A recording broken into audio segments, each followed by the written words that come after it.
आप सभी लोग इस समय वीडियो को आराम से बैठकर देख रहे हैं। आज जिस जगह पर आप बैठे हैं वह जमीन आज से करोड़ों साल पहले 8,500 डिग्री के तापमान पर उबल रही थी। जी आप दोस्तों बता दें कि जिस जगह पर आप बैठे हैं वह जगह लाखों सालों तक बर्फ से ढकी हुई थी और ये दोनों बात बिल्कुल सच है। कुछ मिनट की वीडियो के अंदर आप पृथ्वी के 450 करोड़ साल को देखने वाले हैं। इस वीडियो के अंत तक आप लोग अवश्य बने रहे। जिस जगह आज हमारा सौर मंडल है वहाँ विभिन्न प्रकार के गैस और धूल के बादल हुआ करते थे और वैज्ञानिकों के मुताबिक धूल के बादलों से दूर एक तारा हुआ करता था और समय के साथ साथ उस तारे की ऊर्जा कम होने लगी और जिसके कारण उसके अंदर एक विशाल विस्फोट हुआ और विस्फोट की वजह से अंतरिक्ष की धूल एक दूसरे से टकराने लगी और इस दौरान बादलों में स्थित धूल के कण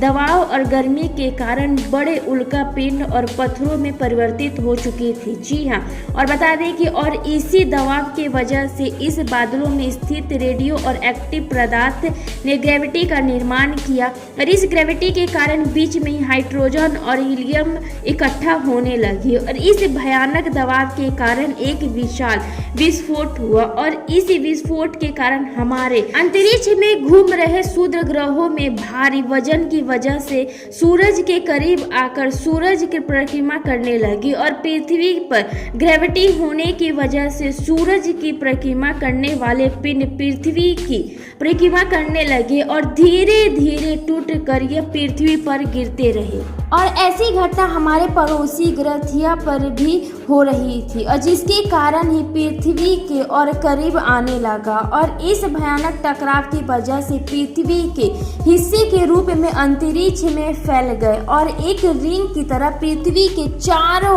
ओर लगाने लगे चक्कर और इसी बीच हमारे चांद का भी निर्माण होता है। जी हाँ, तो बता दें कि उस वक्त पृथ्वी का सिर्फ एक ही समुद्र हुआ करता था, वो 1900 डिग्री सेल्सियस के तापमान पर उबल रहा था और समय के साथ साथ पृथ्वी धीरे धीरे ठंडी हो रही थी और जिसके कारण पृथ्वी से भारी तत्व जैसे धातु और रेडियो एक्टिव पदार्थ पृथ्वी के केंद्र में जाकर इकट्ठा हो गया और इकट्ठे पदार्थ हल्के पदार्थ पृथ्वी की सतह पर आ गए थे और लाखों सालों तक पृथ्वी पर उल्का पिंडे की बरसात हुई और बरसात होती रही और धीरे धीरे पृथ्वी की ऊपरी सतह पानी से निकलता था। जी हाँ, बता दें कि वैज्ञानिकों के मुताबिक यही वक्त था जब दूर गहरे पानी के अंदर निकलने वाले ज्वालामुखी से पहले सूक्ष्म जीवों का निर्माण हुआ और लाखों साल बाद एक वक्त ऐसा आया जब पृथ्वी की ऊपरी की सतह पानी से ढक चुकी थी, लेकिन जब पृथ्वी ऊपरी जमीनें और ठंडी हो जाती है तो पृथ्वी के अंदर के गर्मी